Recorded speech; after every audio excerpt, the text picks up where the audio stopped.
नमस्कार, दैनिक शुभ टाइम में आप सभी का बहुत बहुत स्वागत है। हम पहले ही कहते हैं, इंसान का काम बोलता है, चाहे कोई ब्यूरोक्रेट हो, चाहे कोई मंत्री हो, चाहे विधायक हो, चाहे वो सांसद हो। आप देख रहे हैं कि इस दबंगगिरी से महराज मलिक जो डोडा के विधायक हैं, आम जनता की आवाज़ है, युवाओं के लिए एक आइडल है। लगातार काम कर रहे हैं ग्राउंड लेवल पर जाकर, किस तरह से जो काम में कमियां होती हैं उन्हें उजागर करते हैं। कई लोग इन्हें धमकियां भी देते हैं और दबंगगिरी स्टाइल में तुम्हारे बाप का है, मैं तुम्हारा बाप लगता हूँ। कश्मीरी में आगे क्या बोला ये समझ नहीं आया हमें। चलिए, इस समय हमारे साथ महराज मलिक जी एक बार फिर से हैं, क्योंकि काफ़ी डोडा की जनता हम देखते हैं इनका लाइव भी, और कई बार हम तारीफ़ भी कर देते हैं। जो अच्छा कार्य करेगा उसकी तारीफ़ भी हम करेंगे, जहाँ पर कमियाँ होंगी वो भी उजागर करने से पीछे नहीं हटेंगे। क्या लगता है, कई लोग कहते हैं इनका वे ऑफ टॉकिंग ठीक नहीं है, ये थोड़ी बदतमीज़ी से बोलते हैं। चलिए जानते हैं इनसे, क्या वो बदतमीज़ी है या जिस तरह की भाषा का इनके साथ प्रयोग किया जाता है ये उनके लिए उसी तरह से जवाब करते हैं। महराज जी, एक बार फिर से आपका बहुत बहुत स्वागत है। Thank you. एक बार कैसे बोला था आपने? वो नहीं, ऐसा नहीं है। क्या था? आवाम की उम्मीदें मेरे से हैं, मजलूम को यकीन है, बस उसके यकीन पे खड़ा उतरने के लिए बड़ी बड़ी ताकतों को रोकना बड़ा ज़रूरी है। और बड़ी ताकतों को ये एहसास है कि हमारे से ऊपर कोई नहीं है, और हम जितना मर्जी है गरीब को लूटेंगे, हमें पूछने वाला कोई नहीं है। बस उसकी उस सोच को निचोड़ने के लिए अपने ताकत का इस्तेमाल करता हूँ, अपनी आवाज़ को बुलंद करता हूँ।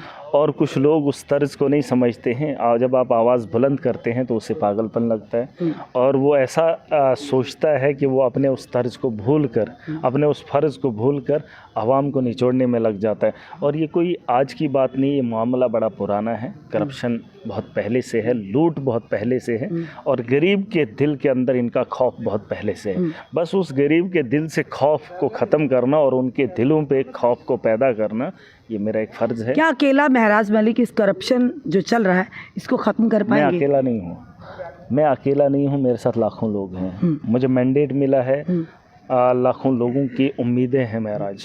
अगर मैं खुद को बोलता हूँ मैं महराज, तो मेरे आप यकीन जानिए कि मेरे साथ वो आवाम है जिनके लिए महराज बोलता है। ये आवाम की ताकत है जो आपकी आवाज़, मेरी आवाज़ नहीं। अब पिछले कुछ साल पहले, पाँच साल पहले से 5 साल हो गए इस बात को, कि जब से मुझे आवाम ने ताकत दी, मैंडेट दिया। उससे पहले भी मैं बोलता था, लेकिन तब अकेला था। अब अगर मैं आज बोलता हूँ तो मेरे पीछे लाखों लोग हैं। 2 स्टेट्स के चीफ मिनिस्टर्स हैं, 2 स्टेट्स के अंदर हमारी सरकार है, और लाखों लोगों की उम्मीदों पे खड़ा उतरना चाहता हूँ। और जो लोग, आप मुझे एक बात बता दीजिए, एक आदमी 10 महीने से आवाम को लूट रहा है, 10 महीने से। बिल्कुल। उसको वो डिस्ट्रिक्ट ऑफिस के बगल में और एसएसपी की दीवार के साथ उसका अड्डा है, वहाँ उस डिस्ट्रिक्ट के अंदर लूट, किस तरह की लूट कर रहे थे? किस तरह की लूट, बताइए। मतलब 15 रुपये लेना था तो 25 ले रहा था। 25 ले रहे थे, मतलब 10 रुपये। आप अंदाज़ा कर तो लीजिए। जिन्होंने आपके लिए सुन भी, लीजिए, मैं वही कह रहा हूँ। और ये सिलसिला 10 महीने से था, और जब हमने आवाज़ उठाई तो उस पे कार्रवाई करने के बजाय उसको सपोर्ट करने लगे, और उसको बचाने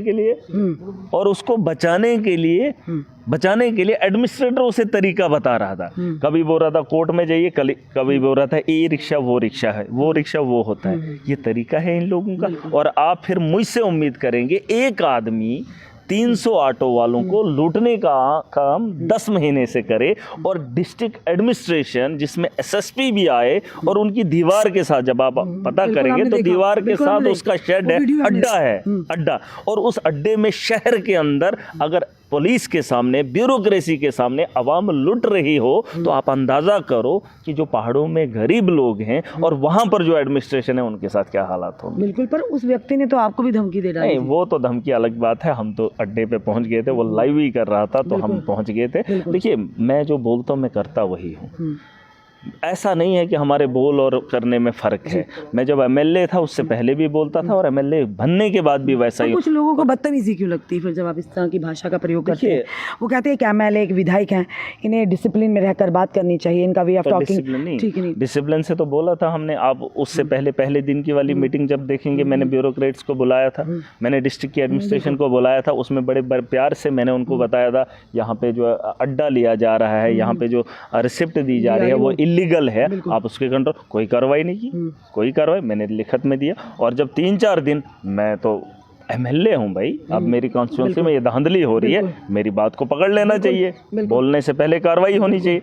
लेकिन वो फिर वही कहेगा मैं लूंगा, ये मेरा अड्डा है, ये दादागिरी होगी। तो उसकी दादागिरी, वो दादागिरी खत्म करने के लिए दादा तो बनना पड़ेगा, बाप तो बनना पड़ेगा। पर ये एडमिनिस्ट्रेशन ने या वहाँ के जो एसएसपी हैं या एसपी हैं उन्हें एक्शन लेना चाहिए अगर जनता को लूटा जा रहा है। इसमें पुलिस का काम नहीं है, इसमें अगर आप देखेंगे चेयरमैन डीसी रहता है, म्युनिसिपैलिटी के लोग रहते हैं, तो वो क्यों आंखें मूंदे हुए? वही बात, वही तो प्रॉब्लम है मुझे। जब एक एडमिनिस्ट्रेटर को इस बात को समझने के लिए 15 और 25 को समझने के लिए 25 ज़्यादा है कि 15 ज़्यादा है, लूट हो रही है कि नहीं हो रही है, उसके लिए 10 दिन लगेंगे, उसमें कमेटी के लिए 5 मेंबर लगेंगे, आईएएस और केएस ऑफिसर्स को 10 दिन इंतज़ार करना पड़ेगा, उसमें विस्तार करना पड़ेगा, तो ये लोग एडमिनिस्ट्रेशन को क्या चलाएंगे? मिराज मलिक जी, हमेशा हमने देखा कि आपका नोक झोंक लगी रहती है, यानी कि आपका एक कोऑर्डिनेशन नहीं बैठता है एडमिनिस्ट्रेशन आपके बीच में। किसने कहा? हमने देखा कई बार। कोऑर्डिनेशन किस लिए चाहिए?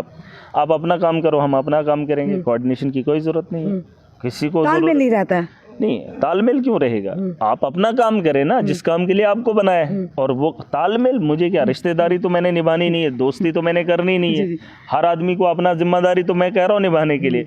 चाहे एक डिस्ट्रिक्ट का मजिस्ट्रेट है, किस लिए? डिस्ट्रिक्ट को देखने के लिए। एमएलए हूँ, कॉन्स्टिट्यूंसी को देखने के लिए हूँ, और कॉन्स्टिट्यूंसी के अंदर अगर कोई ऐसे भी मसले हों तो उनसे काम करवाना है, ये तो मेरा फ़र्ज़ है, मेरा प्रोटोकॉल। सुन लीजिए मेरी बात, अब अगर वो कहेगा मैं बड़ा हूँ तो हम कम नहीं न है। इस देश के आईन ने हमें ताकत सबसे ज़्यादा दी है, और इनको करना पड़ेगा आवाम की बेहतरी। मैं आवाम की ब्यूरोक्रेट किसके लिए? आवाम के लिए। पूछ लो आवाम को, आवाम महराज को मानती है, पूछ लो आवाम को। वही नहीं, मैं अच्छा कर रहा हूँ इसलिए मेरे साथ खड़े हैं, ये लोग आवाम का बुरा चाह रहे हैं, हालांकि इनको आवाम की बेहतरी के लिए बोला था। ये पॉलिटिक्स में नहीं है, इनको सियासत नहीं करनी है, इनको लाखों की तनख्वाह है, इनको बैठने के लिए जगह है, आवाम की बेहतरी के लिए। लेकिन आज भी आवाम इनके साथ अगर खड़ी नहीं है, करप्शन के दाग लगे हैं, आवाम को लूटने के इल्ज़ामात इनके हैं, और आवाम को टॉर्चर करने के ये लोग हैं, और इनको इस तर्ज पे मैं ये चीज़ें करने दूंगा। अगर महराज का तरीका ऐसे रहेगा काम करने का, नहीं, इनको तो ठीक करना मेरा फर्ज है। नहीं, मैं किस लिए आया, मैं चुनाव किस लिए लड़ा हूँ? नहीं, लड़ा किस लिए हूँ? अगर इन लोगों को लगता होगा महराज खुद को एमएलए देखना चाहता, नहीं, मुझे तो इन लोगों को ठीक करने के लिए लोगों ने बनाया, और मैंने ठीक करना है। अगर ये मेरी बात से नहीं मानेंगे, ताकत से इनको ठोकेंगे। महराज जी, एक आखिरी सवाल मेरे रहेगा, सबसे किसी भी देश को आगे बढ़ाने के लिए एक एजुकेशन और हेल्थ सेक्टर को, इंफ्रास्ट्रक्चर को स्ट्रॉन्ग करना, बड़ा मजबूत करना ज़रूरी रहता है। सेहत ठीक रहेगी, अच्छी पढ़ाई करेंगे तभी जब हमारी सेहत ठीक होगी। देखा जाए कि अस्पतालों की अगर बात करें, चाहे डोडा की हो, किश्तवाड़ की हो, राजौरी की हो, बस से बदतर है वहाँ पर हालत। आए दिन आप इंसिडेंट देखते भी हैं। उससे भी बड़ी बात है, अगर बात करें गवर्नमेंट मेडिकल कॉलेज जम्मू की, जितने भी विधायक हैं अपने एरिया की, उन्हें खबर चाहे होगी नहीं होगी, पर मेडिकल कॉलेज में ज़रूर आएंगे देखने के लिए। ऐसा क्या है, ये बताइए ना मुझे। कि हाँ, स्वास्थ्य मंत्री आ सकती हैं, जिनके अंतर्गत ये डिपार्टमेंट आते, अस्पताल आते। सुनिए मेरी बात, अपने एरिया के जो अस्पताल हैं उन्हें छोड़कर आप जम्मू में क्या लेने आते हैं? भाई हम संभाल करते हैं, वहाँ पर फैसिलिटीज़ की कमी है, लोगों को वो सुविधाएँ नहीं मिल रही हैं, तो वो छोड़कर वहाँ पर ध्यान देने के बजाय जीएमसी में ऐसा क्या है, जम्मू यहाँ पर अपने गवर्नमेंट मेडिकल कॉलेज में, कि हर कोई यहाँ पर आता है? क्या सेंटर ऑफ अट्रैक्शन या मीडिया की फुटेज लेने के लिए?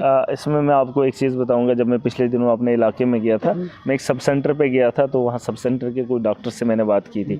मैंने कहा ये सब सेंटर इसलिए बनाए जाते हैं कि छोटी छोटी बीमारियों का इलाज आप करोगे, ताकि सब डिस्ट्रिक्ट हॉस्पिटल में रश ना हो। फिर जब सब डिस्ट्रिक्ट हॉस्पिटल में जाएंगे तो वहाँ का इलाज वहीं पर हो, फिर जब वहाँ से उठ के तो जीएमसी वगैरह में जाएंगे तो वहाँ का इलाज वहीं पे हो।